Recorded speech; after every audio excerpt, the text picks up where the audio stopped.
Hey, Dr. Crumb. So first I want to apologize. I actually ran out of paper and we do not have any more in this house. So I'm going to just show the drawings in the book and just explain everything. I did make 2 drawings, so once again, I am so sorry. So the question was about the central dogma of biology, and so I kind of, in beginning of chapter 18, there is this kind of like overview of the central dogma. You have DNA, and that's transcribed into RNA or mRNA, and then that is then translated into proteins or polypeptides that is assembled into proteins. So it's a pretty good, like, just little general overview to help you memorize the process. I remember in genetics, Dr. Crumb, actually, the way she kind of helped us to remember it was, RNA is translated into proteins because they're 2 completely different things. And so whenever you're going from English to Spanish, it has to be translated. And so DNA going to RNA is transcribed because they're still kind of the same things, if that makes sense. And so that's really what helped me, because I used to get these so very confused. So the first thing that I want to talk about is DNA is transcribed to RNA. Like I said, I was able to draw a couple of the diagrams, so I'm so sorry for my horrible drawing.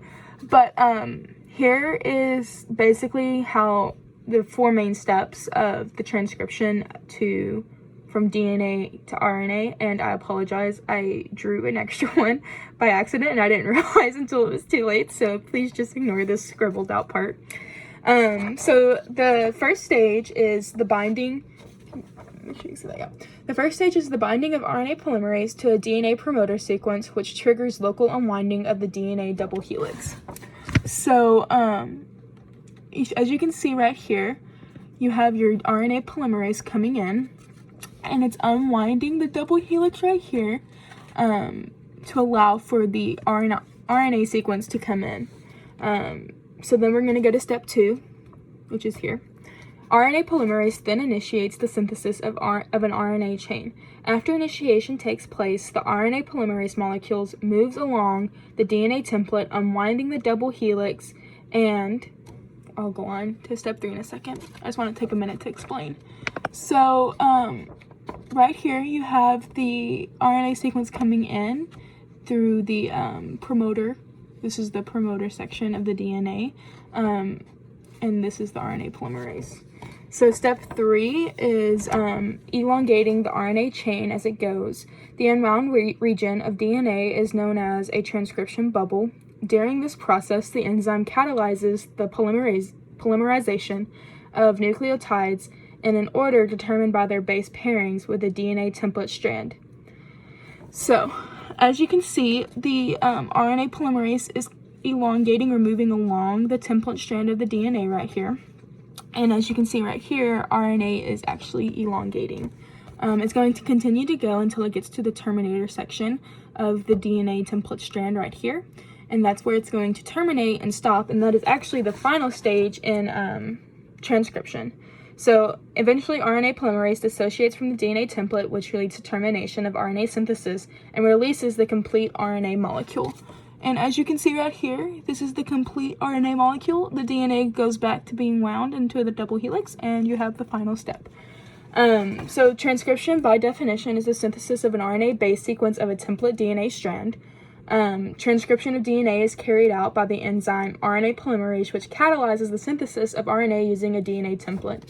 So I wasn't very sure if you wanted us to go into bacterial and eukaryotic, so I'm just going to go over eukaryotic since we are eukaryotes. So eukaryotic transcription is very complex compared to bacterial transcription, and there are some differences that I wanted to mention. Let me get to it. Here it is. Number 1, there are 3 different types of RNA polymerases that transcribe the nuclear DNA of eukaryotes. They are RNA polymerase 1, 2, and 3. RNA polymerase table 18.1 does a very good description of comparing all of them. RNA polymerase 1 is located in the nucleolus, The main products are precursors for 28S rRNA, 18S rRNA, and 5.8S rRNA, and it's resistant to alpha amanitin sensitivity. I'm sorry if I mispronounced that. RNA polymerase 2 is located in the nucleoplasm. Their main products are pre-mRNA, most snRNA, and microRNA. It's very sensitive to the alpha amanitin. And then finally, RNA polymerase 3 is located in the nucleoplasm as well. The main products are pre-tRNA, 5S rRNA, and other small RNAs. And it's moderately sensitive to the alpha amanitin. Once again, I am so very sorry if I mispronounced that. And so one of the next differences is that eukaryotic promoters are more varied than bacterial promoters, and are actually located downstream from the transcription start site. So I believe it's figure 18.6 does a very good job at showing where exactly like things are located.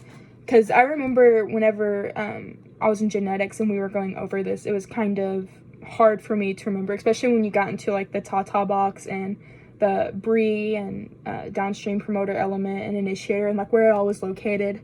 So in RNA polymerase 1, there's two parts. There is the core promoter and the upstream control element. The core promoter is defined as the smallest set of DNA sequences able to direct the accurate initiation of transcription by RNA polymerase, and it actually extends into the nucleotide sequence to be transcribed. An upstream control element is a fairly long sequence similar, though not identical, to the core promoter.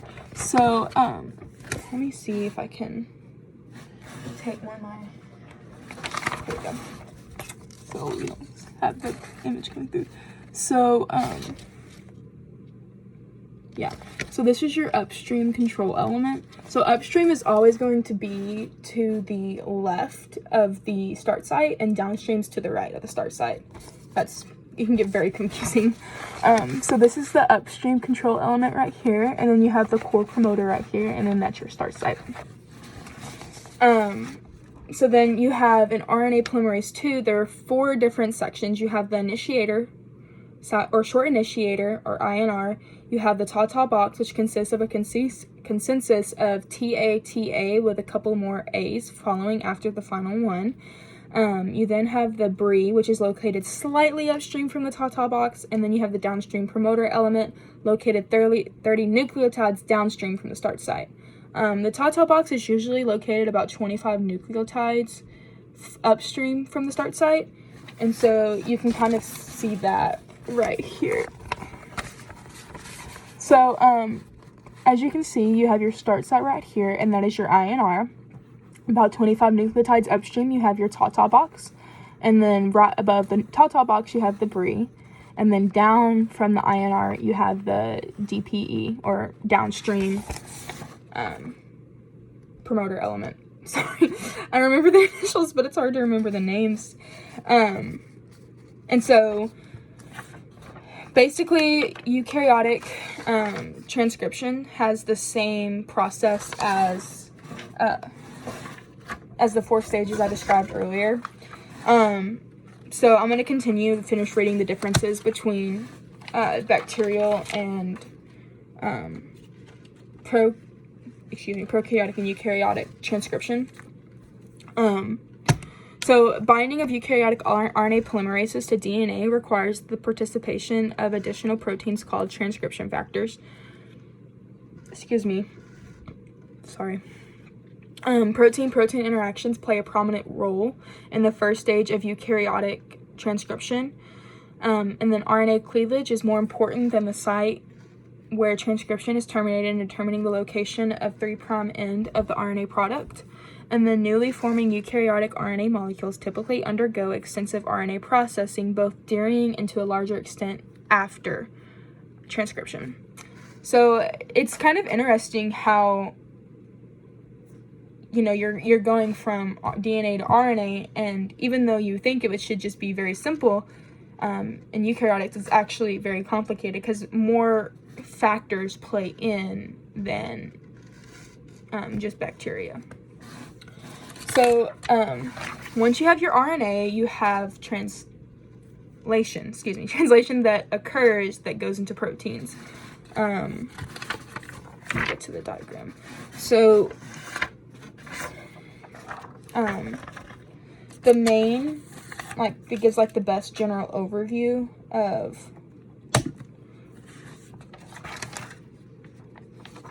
translation is figure 1911, and this is it right here. The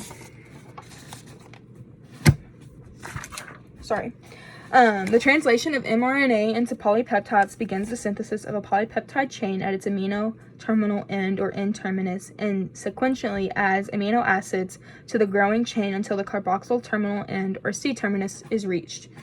Sorry, I have you propped up against my laptop, and it just went off, and I thought my phone went off. So there are 3 main steps in translation of mRNA to a polypeptides. So the first one is an initiation stage in which mRNA is bound to the ribosome and positioned to proper translation. The next one is an elongation stage in which amino acids are sequentially joined together via peptide bonds in an order specified by the arrangement of codons in mRNA. And finally, there's a termination stage in which the mRNA and the newly formed polypeptide chain are released from the ribosomes. So, translation initiation requires initiation factors, ribosomal subunits, mRNA, and initiator tRNA. So, the 3 initiation factors are called IF1, IF2, and IF3, and they bind to the small ribosomal subunit with GTP attaching to IF2. The presence of IF3 at this early stage prevents the 30S subunit from prematurely associating with the 50S subunit. Then, mRNA and tRNA carrying the first amino acid bind to the 30S ribosomal subunit. The mRNA is bound to the 30S subunit in its proper orientation by means of a special nucleotide sequence called the mRNA's ribosome binding site, also known as the Dalgarno sequence after the person that discovered it. This sequence consists of a stretch of 3 to 9 purine nucleotides located slightly upstream from the start codon.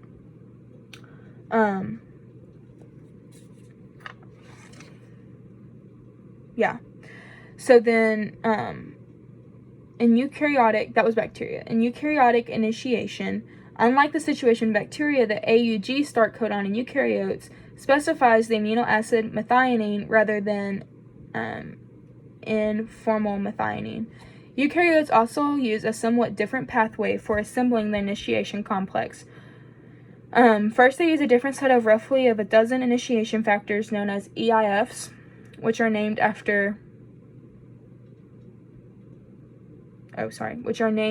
with numbers following that determine the factor that's being used. You have EIF 1, 2, 3, and so on and so forth.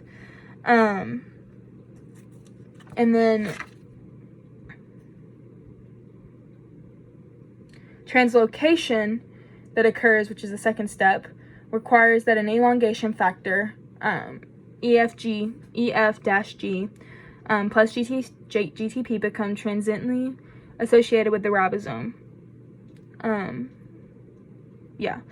so most mRNAs are read by many ribosomes simultaneously. A cluster of such ribosomes that attach to a single mRNA molecule is a polyribosome or a polysome. So there are 3 codons that code for termination of the translation. It's AUG, UAA, and UGA. And Dr. Cohn actually helped us come up with a little, what's it called? oh crap, I can't think of what it's called, but it's synonym to help us remember. So AUG is are you gone, UAA is you are away, and then UGA is you go away. So those helped us, especially in genetics, to remember what the 3 codons were, and it's an easy way to kind of like just remember that it's UAA, UGA, and UAG. Yeah, so that is basically the translation of RNA to proteins or polypeptides. And once they're in the polypeptide form, all that's left is just for the assembly from polypeptides into the proteins. Yeah, so it's kind of crazy that, you know, all this happens and takes place, like, and you never know the difference. It happens, and it's amazing. Yeah, so I just wanted to say, Dr. Crum, I have enjoyed my time as your student, and I've enjoyed cell biology. I especially have enjoyed this last few chapters, or last few weeks, over cancer. I've always found cancer to be an interesting topic, mostly just because of my history with it with my mom, and I just want to thank you for all that you do, and I will definitely miss you, and I wish you the best of luck with your future endeavors, and I've had a great time, Dr. Crum. Bye.